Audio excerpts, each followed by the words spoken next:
Hello. It's a real pleasure to be here amongst such great people. You've all been lovely in all the interactions I've had with you. I'm Tom Booth. I work on infrastructure at uSwitch. It's our website at the moment. We try and help our customers with complexity in the competitive markets out there and try and help them get the best deal that they can. And that's generally in things like energy, broadband, banking, insurance, that kind of thing. So we've had the pleasure of living through a whole bunch of ways of building, operating, and organizing infrastructure over the time that our companies existed. And our learnings have led us to this. We think you should build a central team to empower and support others. We don't want to take ownership away from the teams who are actually building the services for our customers. They're the ones with the context and the knowledge for their problems. They know how to solve them best. We just want to help them make better and easier decisions about the infrastructures their services run on. I don't by any means think this is just an infrastructure problem. I think this is something that stretches all over the different sort of technology disciplines as well as outside. And I think there are some really good front-end examples like Origami at the FT and the GDS front-end team who try and do a similar thing, sometimes on a much bigger scale than we're trying, but it's definitely very applicable outside. So I'm going to look at the various different structures that we've had, some of the problems that we've had, the learnings, and how we transition between them. So to start off with centralized. So if we jump back to sort of early 2010, we were kind of a modestly successful company that had been bought out by an American PLC. But we had some fairly interesting problems. We weren't one business all focused in the same goal. We were a collection of competing functional units. Our goals were pretty misaligned, and there's a very stark example which I got told about, which is our core product, so like switching customers, energy suppliers, and our advertising team were both motivated to try and make the most money they could. And so the advertising team started selling adverts for the suppliers that could switch to inside of our funnel to switch a user. So like you'd be going along, I want to go and get gas with SSE, and there'd be a whopping great British Gas advert at the top of it, and pull them straight out. And it was just such a stark example of how somewhat good-sounding goals can just break apart a company. Our infrastructure team was somewhat similar. It was a separate team physically removed from the development team. And their motivation was to try and keep production as stable as possible. And the development team, their job, to change the services. And so these are sort of like inextricably against each other. And through this kind of competition, that breeds protectionism. That kind of thing can take many forms, most often through process. So you get things like strict change control, provisioning requests, just like a lot of physical, digital, mental paperwork. I asked a colleague who was working at uSwitch at the time for a picture to kind of sum up how it felt back then. And he picked some Hieronymus Bosch, which is like pretty strong. But I kind of know what he means. Like, change was very slow, so we had a 3-weekly release cycle that we deploy all of the services in one go, and naturally often it would look a little something like that, which is not something people want. But 3 weeks is a long time. It's enough time to pick up changes that poorly integrate across a wide variety of services, and people forget about various things, which is no good. And operations own the release cycle. So if it broke during the release, they would get all the blame, and the senior management would be at their desks. So this only kind of furthered that protectionism and mistrust between those two groups, which is just not great, and that's where all the walls come from. So later in 2010, Forward Internet Group bought uSwitch. They thought they could come in there, try and improve it as a big business, and then see what they wanted to do with it. And they started asking questions of the technology, like, why did my change break their code? Why did their change break my code? So they'd be working along in their development environment one day, trying to make a change to a service, and suddenly, just after lunchtime, inevitably, the thing would just crash to a halt in development environment.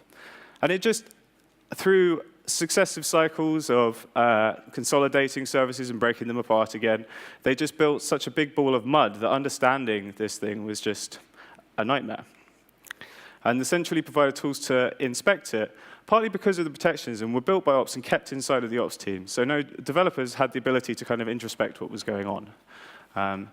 So when we were centralized, getting features to our users was slow, which is awful. That's our job. Change was complex, also not so great. Teams were stepping on each other. And functional ownership was just causing all sorts of silliness. So over time, we sort of started transitioning to a decentralized model. And this wasn't just for our operations. This was for how our teams functioned. So at the core of this, it's one team needing to own their whole service.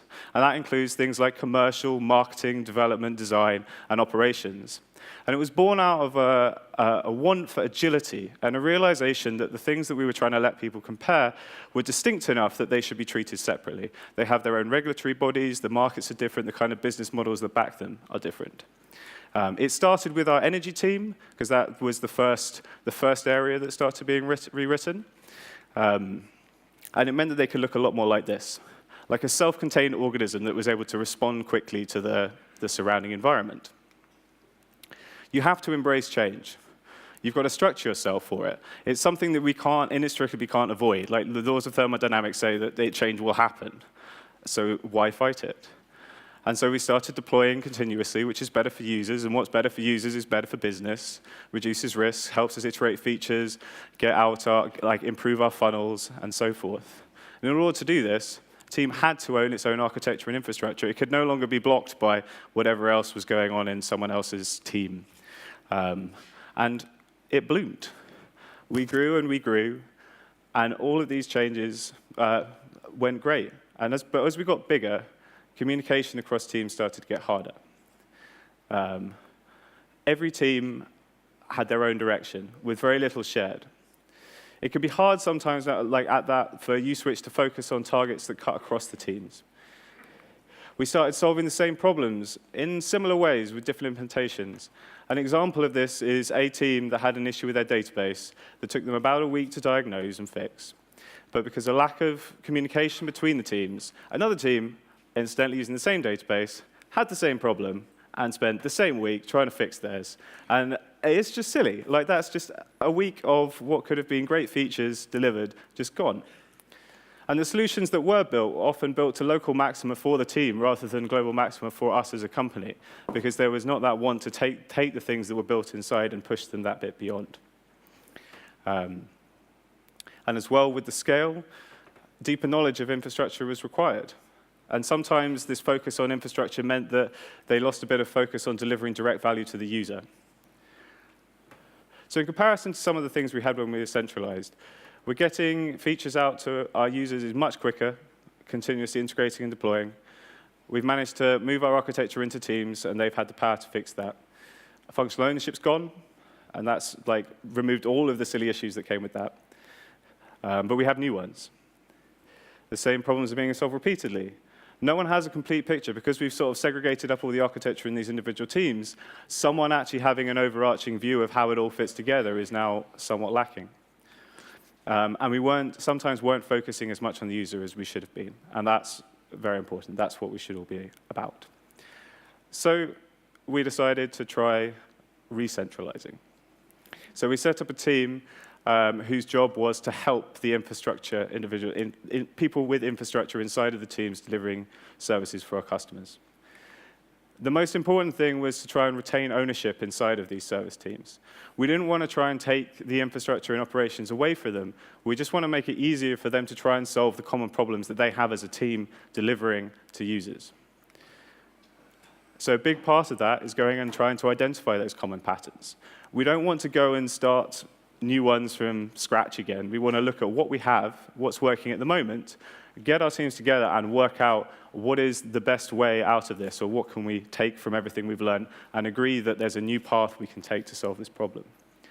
And once we've agreed some of those patterns, we can build great tooling around it. Because we don't want to try and roll this out by mandate. We don't want to have to go in teams and be like, bam, you have to go and use this new way of deploying. Bam, you have to use this new CI tool.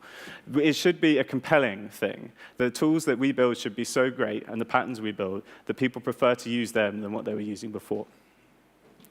And as a team, we should always be asking, how can we help each other? And as uSwitch as all. As we build out tools, we don't expect for people to just migrate all of their stuff immediately. We need to be there as a team to help them along that path, because we can't expect them just to, for every whim and change, to be able to facilitate that. One thing that's been very important to uSwitch that we also need to maintain is the room for experiment. So what we can't do as well is go and try and limit the supporting services, say, that they can use. We want to, they still know their problem space the best, and we've got to let them pick the technology that's appropriate for their problem space. And we've always had a kind of survival of the fittest. So a piece of technology might start getting used in a particular area, then it might get adopted, like if it works for them, it might get adopted a bit more widely until it becomes something, say, the whole company's using. We've got a good example of that in Kafka and our use of that. Sometimes they'll just disappear, and that's fine. But we have to let people try and find or experiment with new technologies that might be very appropriate for the space that they're working in. So we've been bought by, or we got bought by ZPG PLC back in 2015. So once again, we're part of a public company. And outside impressions start mattering a little bit more. The auditors coming and viewing us, both from our shareholders, from the regulators, people from other parts of the company trying to look and understand how it is that we operate. We need them to have an expression that's not quite like that when they come and look at our stuff. And we feel through the consistency that we're trying to bring through these common patterns that we can start answering those questions once, rather than auditors having to go to each team asking the same questions and getting slightly different answers about how they deal with their data or so forth. We can work out a way of doing that and mean that a lot of those questions are just answered for them by following the patterns that we've agreed and we've used. So at its core, it's working together and not apart. No throwing stuff over the walls, and that goes either way. So like, we're not going to throw stuff at development teams, and conversely, if they have a problem with infrastructure, we would like them to at least like try and play with some of the stuff before they come to us and have a look. We need to work together on architecture. So we need to always be working with teams to see where they're going and what they're doing, to see if either another team's done it before, or whether we can be informed as to where teams are planning on going. We need to work together on issues.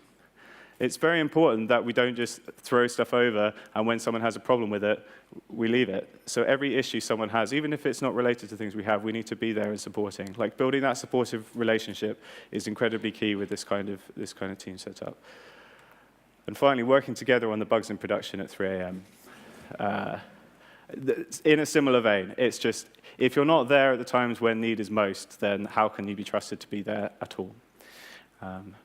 So to revisit, back when we were centralized, users were slow. We are still quick. Our architecture is still owned by teams. We don't have any functional ownership. That's still as it was in those kind of self-contained cells of teams. We've stopped solving the same problems repeatedly by having a kind of infrastructure team that will sort of talk to teams, understand what they're doing, and try and coordinate and share patterns between. We've reduced a lot of the repeated solving. We've also kind of moving towards a place where we do have a slightly better picture of our infrastructure overall, which is helping us answer some of those audit questions, which is nice. And by removing some of the overhead on managing infrastructure, we've let teams go back to delivering value for the users that we're trying to serve, which is the most important thing. So I'd really recommend go and try it. Building a team that's there for empowerment and support rather than ownership is great, and it's a very important part of trying to run these kind of decentralized, centralized teams. Thank you very much.